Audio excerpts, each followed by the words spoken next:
Assalomu alaykum hammaga. Sizlar kutgan video, ya'ni men aytishim kerak bo'lgan gaplarni aytmasam bo'lmaydi. Ya'ni sizlar ko'rdinglar, bildinglar, hamma eshitgan bo'lsa kerak.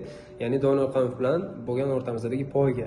Именно o'sha poyga masalasi bo'yicha sizlarga bir ikkita narsalarni aytib o'tishim kerak. Poygadan oldingi holat, ya'ni sizlar Doniyor Qayumovga bo'lgan negativ fikringlar, negativ kommentariyalar, hamma narsani men yig'ib bitta qilib o'sha poygani oxirida Doniyor Qayumovga aytdim.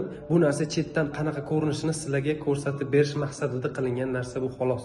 Aktyor serialda yoki kinoda yomon rol berilsa, o'sha rolni zo'r o'ynaversa, ya'ni muvaffaqiyatli o'ynaversa, bu degani haqiqiy hayotda ham u odam yomon degani emas. Poyga tugaganiga bir hafta bo'ldi, men o'sha mashinani topshirib berib bo'lganman. Bu narsani sizlar endi ko'ryapsizlar. Videoni oxiridagi men gapirgan gaplarga hamma menga negativ fikr bildiryapti. Ya'ni shunaqa proyekt bo'lishi kerak ekan, bo'ldi. Biz ko'rsatib bera oldik, qila oldik. Sizlarni gapirayotgan gapinglarni men chetdan qanaqa ko'rinishini sizlarga tushuntirib berish maqsadida qilingan narsa bu. Noto'g'ri tushunmaysizlar degan umiddaman. Hammalarni yaxshi ko'raman.